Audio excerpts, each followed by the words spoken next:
শোনো কৃষ্ণদাস, একটা কথা তোমাকে কান খুলে শুনতে হবে। খাজনার টাকাটা এক্ষুনি তোমাকে দিতে হবে। চুপ করুন নায়েব মশাই। কৃষ্ণদাস, আজ তোমাকে উচিত শিক্ষা দিয়ে তবে আমি কার সম্মুখে দাঁড়িয়ে লম্বা লম্বা কথা বলছো? একবার ভেবে দেখেছো সমগ্র অপরগণার মানুষ যার কথায় ওঠে আর বসে তাকে তুমি না না না না না এত বড় শয়তানকে কিছুতেই ক্ষমা করা যাবে না। এই লাঠি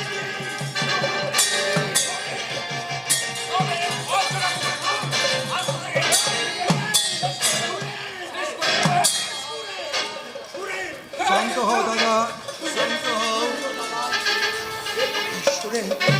তুমি কি করছো দাদা? ব্রাহ্মণদের গায়ে হাত দেওয়াটা কি হলো? জাতির শ্রেষ্ঠ এরা। তোর কথা সত্যি রে ভাই হরি। প্রকৃত ব্রাহ্মণদের চরণে আমি 100 কোটি বার প্রণাম করি, কিন্তু না, এরা প্রকৃত ব্রাহ্মণ নয়, এরা ব্রাহ্মণ সমাজের শত্রু। তাই এদের যদি উচিত শিক্ষা দেওয়া না হয় তাহলে ভবিষ্যতে সাধারণ নিরীহ মানুষ গ্রাম ছেড়ে পালিয়ে যেতে বাধ্য হবে। তুমি ছেড়ে দে, আজ আমি এদের উচিত শিক্ষা দিয়ে। শান্ত হও দাদা, শান্ত হও। কৃষ্ণদাস, তুমি কার হুকুমে কোন সাহসে আমার নায়েবের গায়ে হাত তুলেছ? তোমাকে আজ চরম শিক্ষা দিয়েই ছাড়বো নায়েব মশাই। জমিদার বাবু, জমিদার বাবু, এবারের মতো আমার দাদাকে ক্ষমা করে দিন জমিদার বাবু। আমি দাদার হয়ে আপনার কাছে ক্ষমা চাইছি জমিদার বাবু। না হরিচাঁদ না, তোমার দাদা কৃষ্ণদাস যে অন্যায় কাজ করেছে এই সূর্যমণি মজুমদার তা কিছুতেই ক্ষমা করবে না। শাস্তি ওকে পেতেই হবে জমিদার বাবু, এবং সেই শাস্তি হলো এই শাপলাডাঙ্গা হতে চিরতিরঞ্জন জন্য জমিদার বাবু।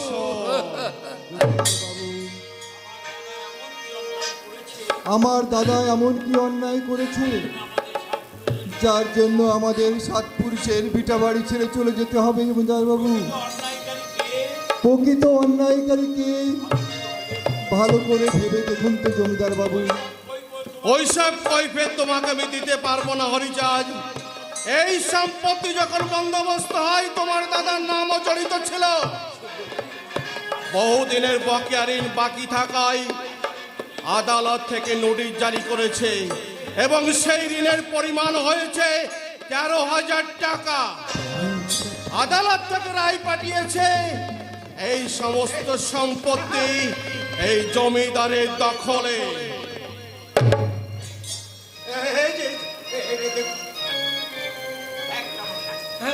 কেমন লাগে ভদ্রলোকের গায়ে হাত দেওয়ার জ্বালাটা এবার হাড়ে হাড়ে বুঝতে পারবে কৃষ্ণদাস।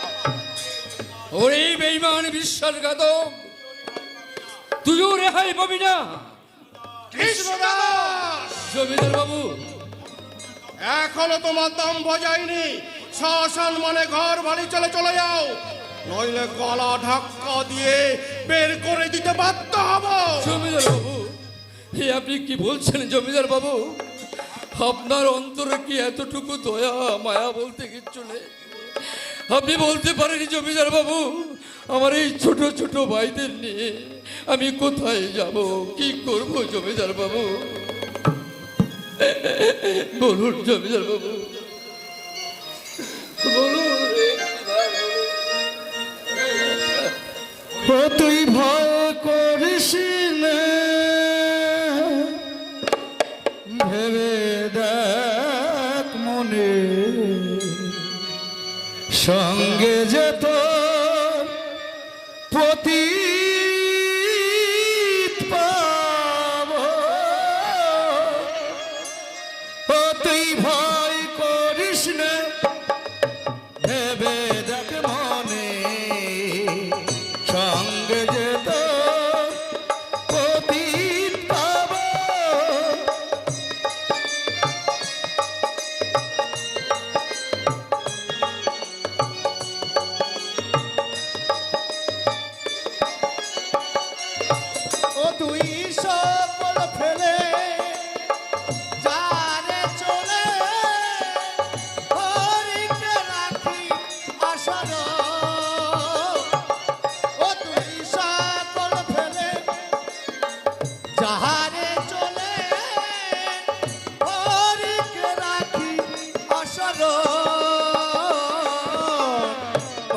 করিস নে ভেবে দেখ মনে সঙ্গে যে তোর পতিত পাবন।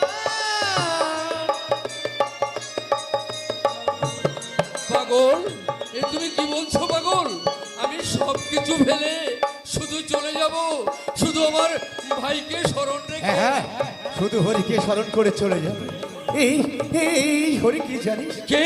তবে শোন, সত্য ত্রেতা দাপরেতে এই হরি নাম ছিল গোলকেতে ওরে গোপনেতে।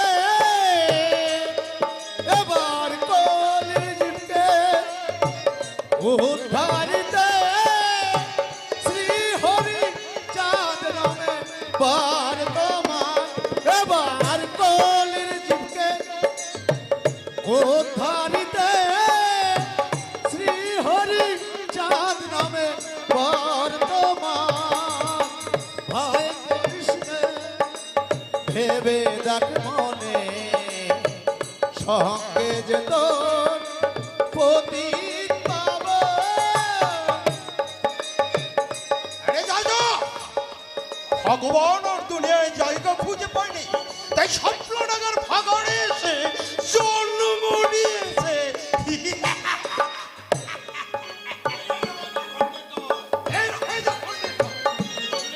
কি বললি? আমি বেরিয়ে যাবো? তবে তোমরাও শুনে, তবে তোমরাও শুনে রাখো, পাপে পড়ি পূর্ণ ধরা গোলকপতি এসে দিয়েছে ধরা। পাপে পড়ি পূর্ণ ধরা গোলকপতি এসে দিয়েছে ধরা। এবার হয়ে থাকিস তোরা অচিরে হইবে পতন। সামাল হয়ে থাকিস তোরা অচিরে হইবে পতন। ও তুই ভয় করিস নে ভেবে দেখ মনে সঙ্গে যেত পতিত পাবন। পাগল, কি বলছো তুমি? আমি সব ফেলে চলে যাব শুধু ভাই ঘড়িকে নিয়ে, কিন্তু কোথায় যাব, কোথায় আশ্রয় নেব? ময়ূরা কান্দিতে হবে তোদের বাসস্থান। তোরা কান্দি? এই কলিজীবের হবে মহাতীর্থস্থান। পাগল, ময়ূরা কান্দিতে হবে তোদের বাসস্থান। এই কলিজীবের হবে মহাতীর্থস্থান। এবার জগৎ মাঝে পরিবেশনা গাইবে হরি চাঁদের জয়গান। হরি বল হরি বল। জগৎ মাঝে পরিবেশনা গাইবে হরি চাঁদের জয়গান। অতি ভয় করিস নে ভেবে দেখ মনে সঙ্গে যেত পতে।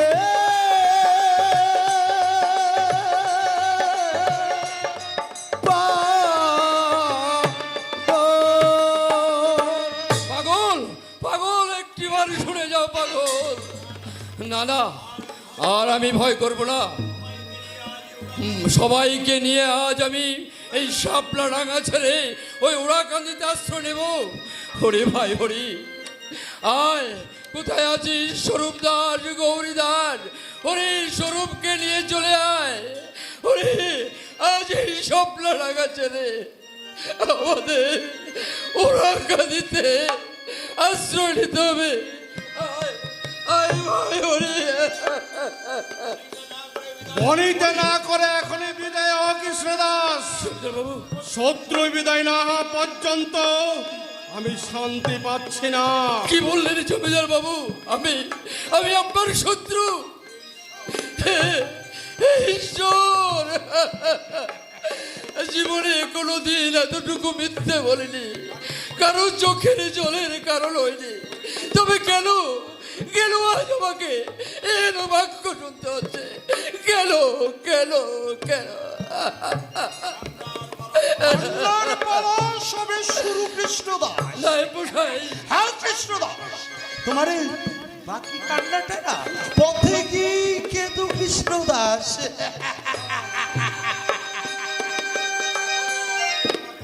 এখনো তোমাকে অনেক পথ হাঁটতে হবে। যাও, বাকি কান্নাটা কয় ভাই মিলে পথের মাঝে গিয়ে কেঁদো না। ওরে চক্রান্ত করি নাই বিজয় সেন, আজ তুমি আমাকে যেভাবে কাঁদালে, যেভাবে চক্রান্ত করে আমার এই বস্তু পিঠে শাপলা ডাঙার মাটি ছেড়ে চিরদিনের মতো তুমি আমাকে বিতাড়িত করছে। হ্যাঁ, আমি তোমাকে অভিশাপ দিচ্ছি, একদিন তোমাকেও আমার মতো চোখের জলে বিলীন হয়ে যেতে হবে। আর তা যদি না হয়, আমি জানবো আকাশে মিথ্যে, ধর্ম মিথ্যে, চন্দ্র সূর্য সব সব মিথ্যে, সব মিথ্যে। জমিদার বাবু, আপনিও শুনে রাখুন, যে চক্রান্ত করে আমাকে এই শাপলাডাঙ্গা বাড়ি থেকে বিতাড়িত করছেন, আপনার এই উপার্জিত ধন সম্পত্তি একদিন কালের কবলে বিলীন হয়ে যাবে। হ্যাঁ জমিদার বাবু, সেদিন থাকবে না আপনার জমিদারি দম্ভ, থাকবে না আপনার বড় বড় কথা বলার শক্তি।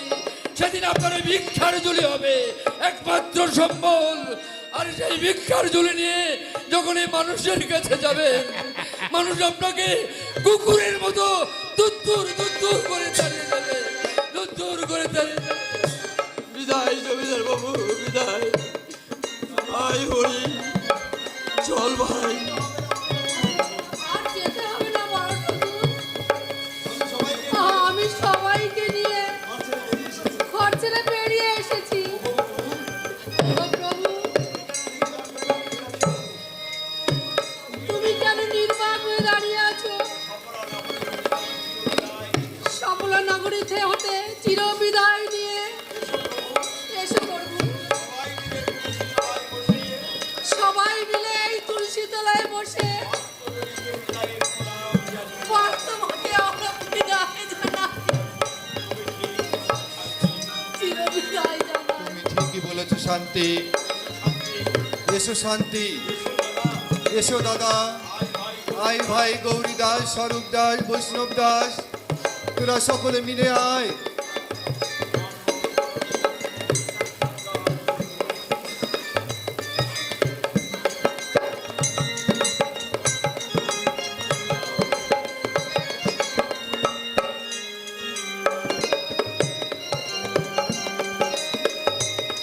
জন্মভূমিশ্চ স্বর্গাদপি গরিয়সী, আমার সফলা ডাঙার মাটির মা, মা মাগো, তোমার কোলে জন্ম নিয়ে তোমায় আমি কিছুই দিতে পারলাম না মা।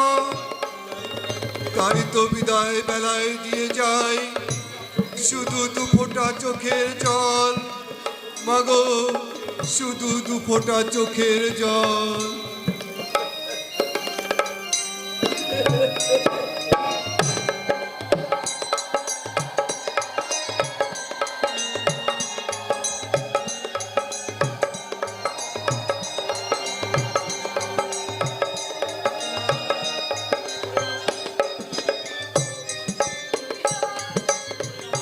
ওরে আমার শাপলাডাঙ্গার নগরবাসী, বিদায়। তোমরা তাকিয়ে দেখো, শাপলাডাঙ্গা হতে শান্তি চির বিদায় নিয়ে চলে যাচ্ছে। বৌমা, বিদায়, বিদায়, বিদায়।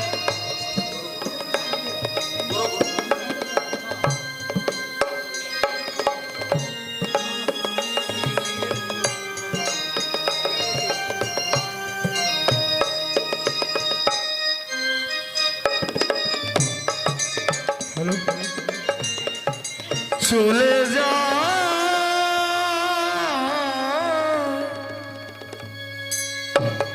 শাপলা ডাঙা ছেড়ে আজি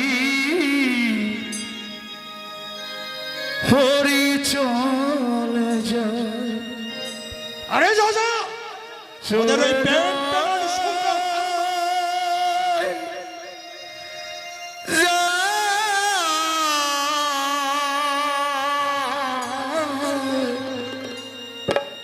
শাপলা ডাঙা ছেড়ে আজি হরি চলে যায়, চলে যায়।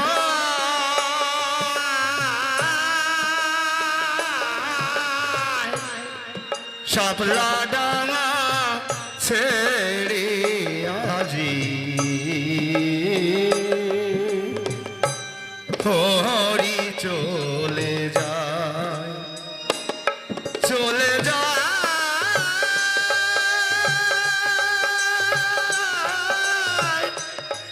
চলে যায়,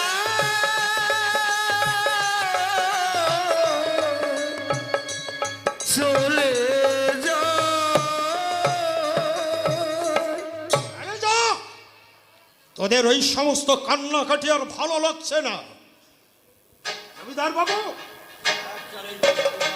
Actually, আমি কিস্তি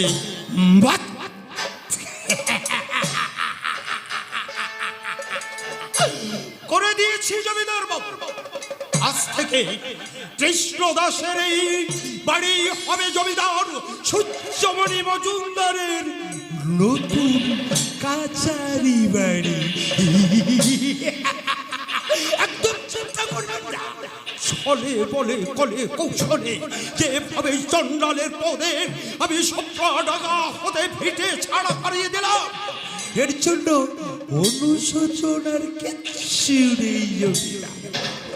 আমি চলি কেন, চলে ওই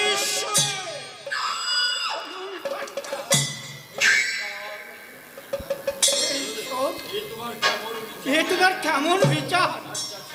একটা সোনার সংসার মুহূর্তের মধ্যে ফেলে গেল। এ দৃশ্য আমি যা দেখতে পাচ্ছি না ঠাকুর, এ দৃশ্য আমি যে আর দেখতে পাচ্ছি না। সুরেন, বলছিস কি তুই সুরেন? তবে কি আমি ভুল করলাম সুরেন? জানি না জমিদার বাবু, আমি জানি না। আপনি শুধু আমার কাছে দেখুন, মাঠের মধ্য দিয়ে কৃষ্ণদাস আর ছোট্ট ছোট্ট ভাইদের নিয়ে চোখের জল ফেলতে ফেলতে এমন করে চলে যায়। এ দৃশ্য আমি যে আর দেখতে পাচ্ছি না। আপনি ওদের ফিরিয়ে আনুন জমিদার বাবু, আপনি ওদের ফিরিয়ে